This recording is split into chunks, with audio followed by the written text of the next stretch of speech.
Kalau hari ini AI bisa menulis kode dalam hitungan detik, siapa yang lebih diuntungkan? Developer atau hacker? Inilah yang membuat pasar sempat panik. Banyak yang mengira AI akan menggantikan kebutuhan keamanan cyber. Tapi di balik itu, ada realita yang justru berlawanan karena AI membuat ancaman jadi lebih cepat, lebih masif, dan lebih berbahaya. Di video ini, kita akan bongkar logikanya. Apakah ini benar ancaman, atau justru peluang besar yang tersembunyi di balik kepanikan pasar?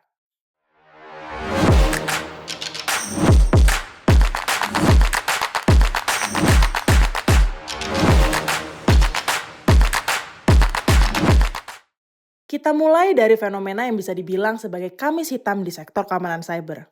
Pada 20 Februari 2025, peluncuran Anthropic Cloud Code memicu kekhawatiran besar di pasar karena dianggap mampu mengotomatisasi perbaikan kode dan berpotensi menggantikan peran engineer keamanan.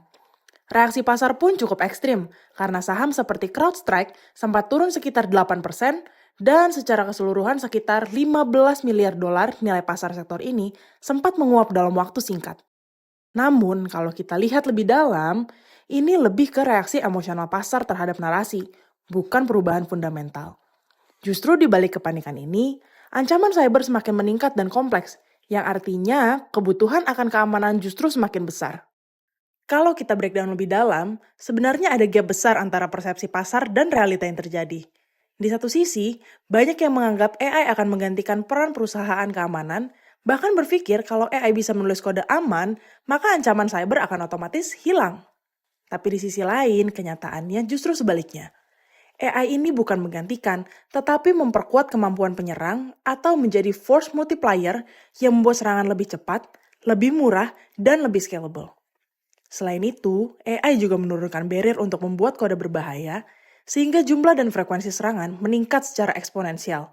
Jadi, bukannya ancaman berkurang, justru permintaan terhadap solusi keamanan akan semakin besar ke depannya. Kalau kita lanjut ke logika dasarnya, di dunia keamanan cyber ada asimetri yang sangat besar antara penyerang dan pembela. Dari sisi penyerang, mereka hanya butuh satu celah untuk masuk. Dan dengan bantuan AI, membuat serangan mereka jauh lebih mudah, murah, dan bisa berjalan otomatis 24/7.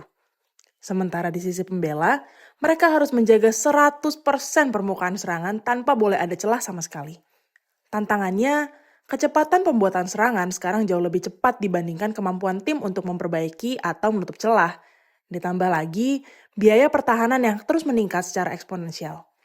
Jadi kesimpulannya, di era AI ini, masalah utama bukan sekedar ancaman yang meningkat, tapi ketidakseimbangan antara kemampuan menyerang dan bertahan yang semakin lebar. Lalu, kenapa anggaran keamanan cyber sekarang tumbuh sangat cepat, atau bahkan wajib dialokasikan oleh perusahaan? Ada 3 pendorong utama.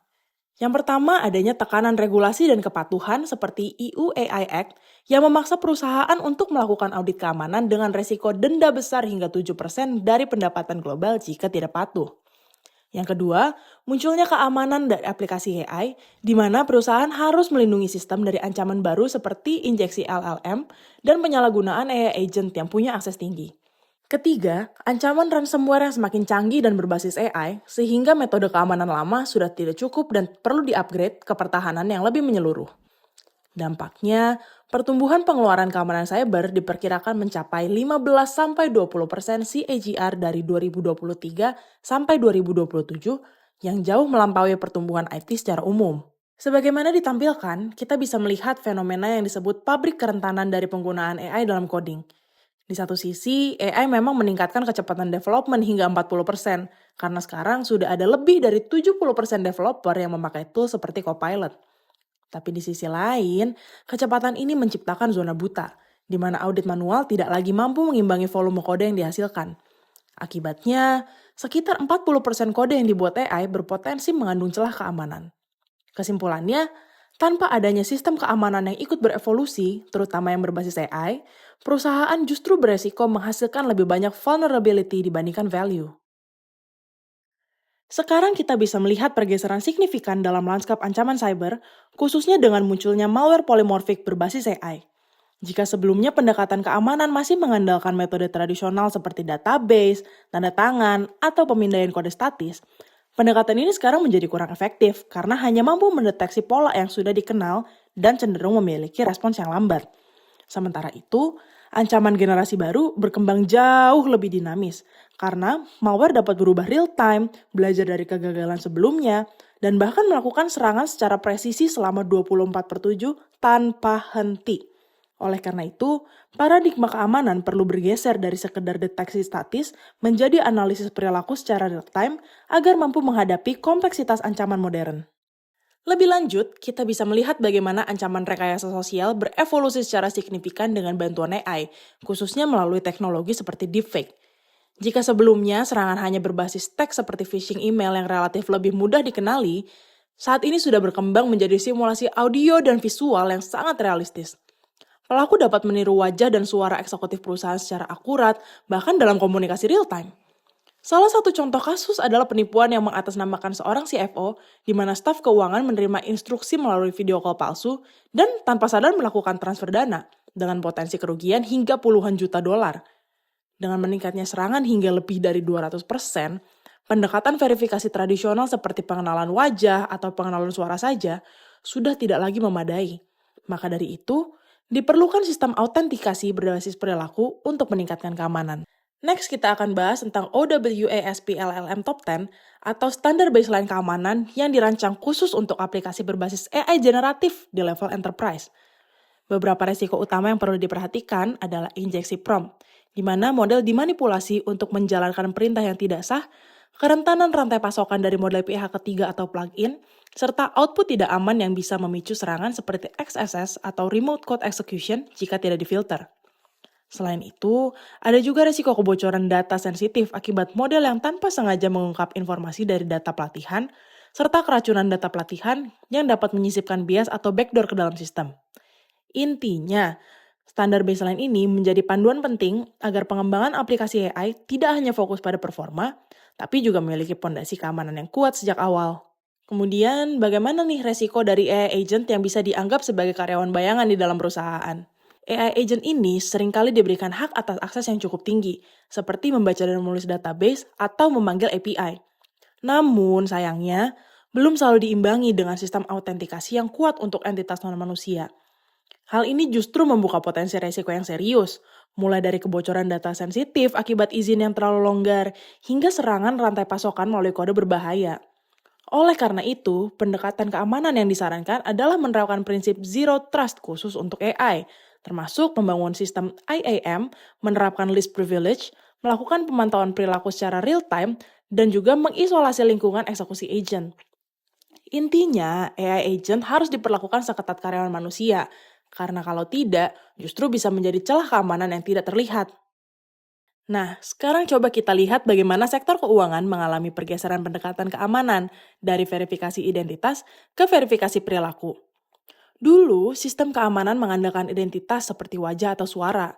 Namun, metode ini sekarang semakin rentan terhadap deepfake dan cenderung kaku dalam mendeteksi pola penipuan baru. Selain itu, pendekatannya juga masih reaktif, di mana ancaman baru terdeteksi setelah transaksi terjadi.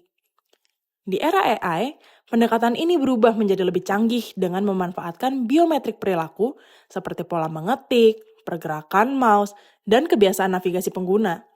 Sistem juga mampu mendeteksi anomali kecil yang tidak terlihat oleh manusia, serta bekerja secara proaktif dan real-time untuk mencegah penipuan sebelum terjadi.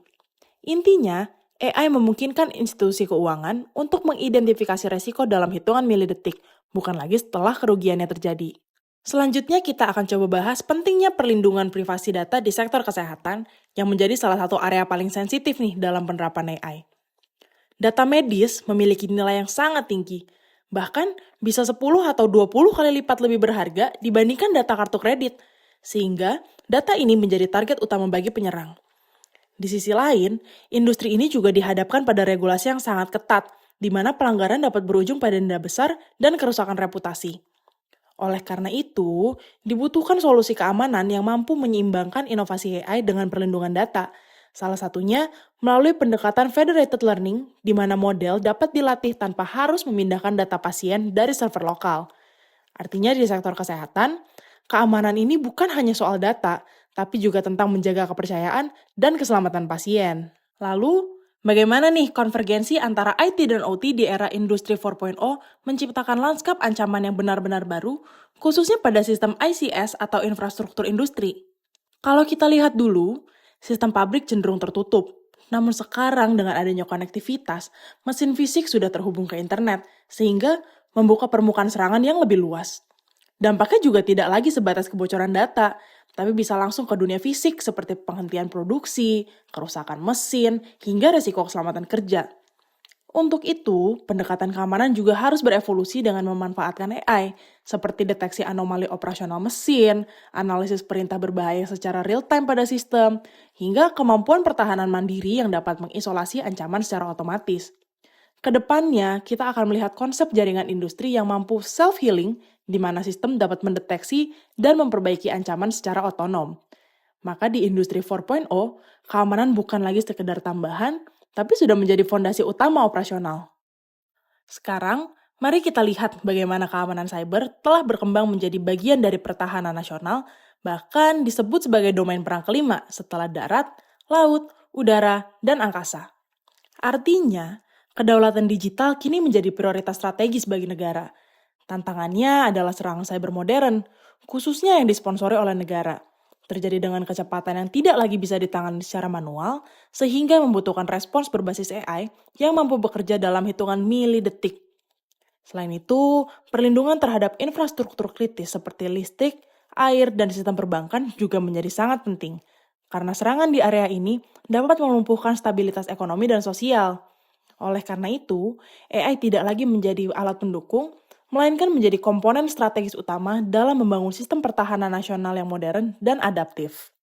Pada slide ini, kita melihat lanskap kompetitif industri keamanan cyber yang disebut sebagai 4 pedang, di mana para pemain utama masing-masing memiliki pendekatan berbeda, namun menuju ke arah yang sama.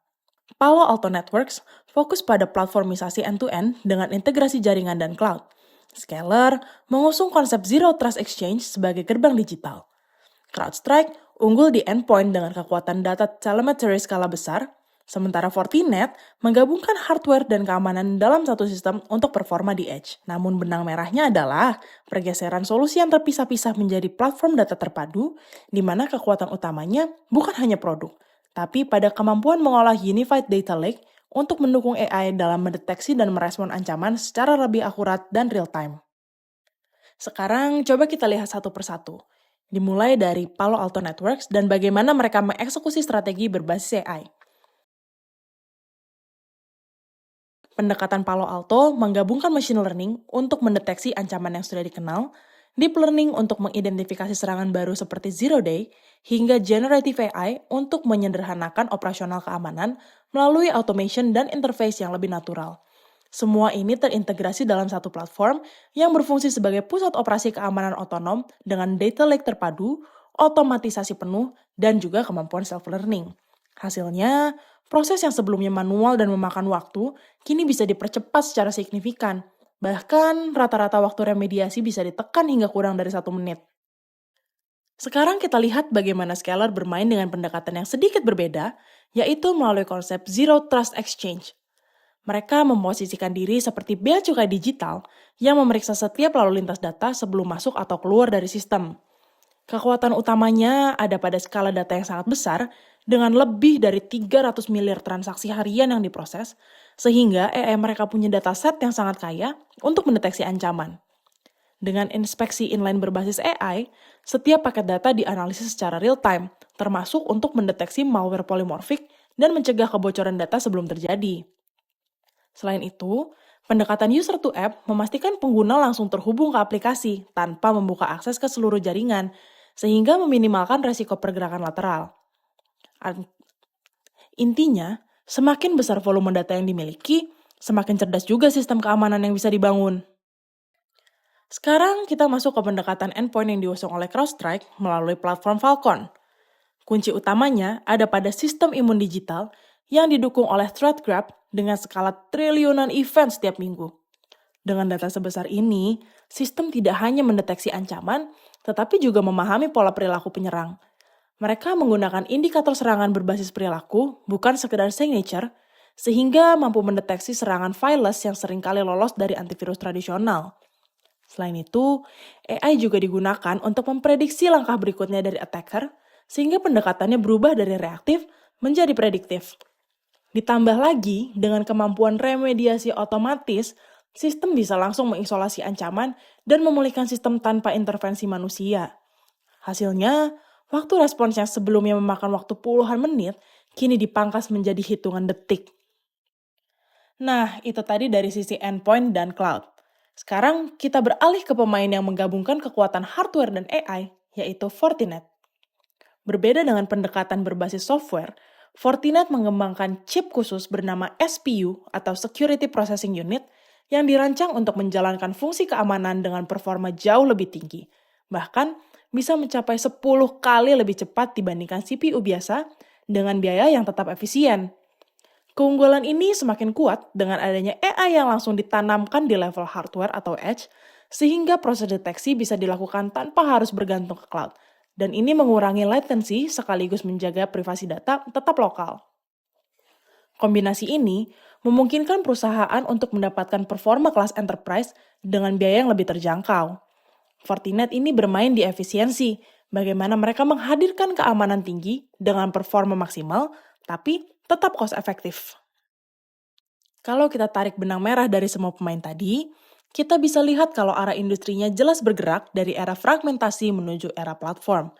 Di masa lalu, perusahaan bisa menggunakan 50-70 tools keamanan yang berbeda. Tapi akibatnya, data jadi terisolasi, AI tidak punya konteks penuh, alert yang didapatkan terpisah, dan juga biaya integrasinya cukup tinggi. Sekarang, pendekatannya berubah ke satu data lake terpusat sebagai single source of truth, di mana AI bisa melihat korelasi lintas domain, mulai dari endpoint, network, hingga cloud secara real-time.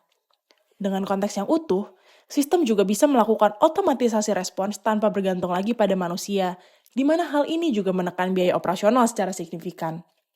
Dengan kata lain, di era AI ini, yang menang bukanlah yang punya tools paling banyak nih, tapi siapa yang punya data paling terintegrasi dan konteks yang paling lengkap. Selain dari sisi teknologi dan kompetisi, faktor regulasi juga jadi pendorong besar perubahan industri. Salah satunya melalui EU AI Act. Regulasi ini memperkenalkan klasifikasi risiko, di mana untuk kategori high risk seperti infrastruktur kritis, kesehatan, dan biometrik, perusahaan diwajibkan menjalankan audit keamanan yang ketat. Dampaknya tidak hanya di Eropa, karena adanya Brussels Effect membuat banyak perusahaan global ikut mengadopsi standar ini secara luas. Ditambah lagi, dengan potensi sanksi finansial yang sangat besar hingga 35 juta euro atau 7% dari pendapatan global, membuat kepatuhan menjadi prioritas utama. Akibatnya, anggaran keamanan tidak lagi fleksibel, melainkan menjadi anggaran wajib yang mencakup audit model, logging, hingga pengujian sistem secara menyeluruh. Kepatuhan kini bukan sekedar kewajiban, tapi juga menjadi katalis utama pertumbuhan industri keamanan cyber. Kalau kita lihat ke depan, tantangan berikutnya bukan lagi sekedar AI, tapi kombinasi antara AI dan komputasi kuantum. Ancaman yang disebut Q-Day ini merujuk pada momen ketika komputer kuantum mampu memecahkan enkripsi yang saat ini kita anggap aman seperti RSA dan ECC dalam waktu yang sangat singkat. Artinya, seluruh data terenkripsi berpotensi terbuka, termasuk data yang sedang kita lindungi hari ini. Bahkan sudah ada nih strategi yang disebut Harvest Now, Decrypt Later, di mana hacker mengumpulkan data sekarang untuk dibuka di masa depan saat teknologi kuantumnya sudah siap. Untuk menghadapi ini, solusinya adalah melakukan migrasi ke post-quantum cryptography, dan disinilah AI berperan penting untuk mengidentifikasi algoritma yang tahan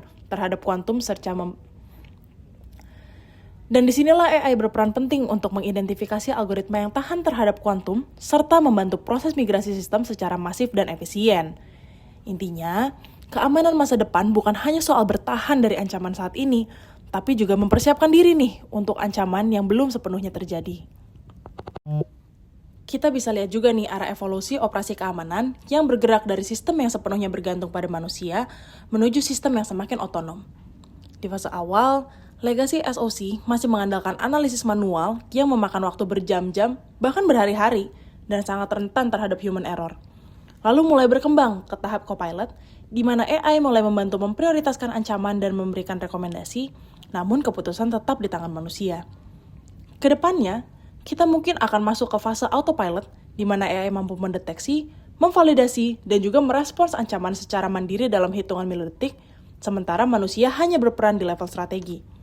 Di era serangan yang sudah bergerak dengan kecepatan mesin, pertahanan juga harus berevolusi menjadi sistem yang mampu bergerak secepat itu, dan itulah alasan kenapa pertahanan mandiri menjadi kebutuhan, bukan lagi sebuah pilihan. Bisa kita lihat bagaimana dinamika pasar saat ini seringkali dipenuhi oleh noise atau kepanikan jangka pendek yang dipicu sentimen makro dan rotasi sektor. Namun di balik itu, ada sinyal yang jauh lebih kuat, yaitu bahwa keamanan cyber telah berevolusi menjadi kebutuhan fundamental seperti utilitas yang tidak lagi bisa dikurangi tanpa resiko besar bagi perusahaan. Artinya, permintaan terhadap solusi keamanan akan cenderung stabil dan bahkan terus tumbuh dalam jangka panjang. Inilah yang menciptakan peluang investasi, di mana pasar mungkin sedang fokus pada volatilitas jangka pendek, sementara fundamental pertumbuhan justru semakin kuat. Jadi intinya, momen seperti ini bisa menjadi kesempatan untuk membangun posisi di sektor keamanan sebagai bagian dari strategi jangka panjang. Sebagai penutup, kita bisa merangkum bahwa di era AI ini, hanya AI yang mampu melawan AI, karena kecepatan dan skala serangan sudah melampaui kemampuan manusia. Di sisi lain, data menjadi aset paling krusial karena semua bukan lagi soal siapa yang punya tools paling banyak, tapi siapa yang punya data paling terintegrasi dan konteks paling lengkap. Dan pada akhirnya, keamanan cyber bukan lagi sekedar biaya atau asuransi, melainkan investasi strategis yang menjadi fondasi utama untuk bertahan dan tumbuh di ekonomi digital. Jadi, kalau ada satu hal yang bisa diingat, di dunia di mana mesin menulis kode, keamanan cyber adalah penjaga gerbang terakhir bagi peradaban digital kita.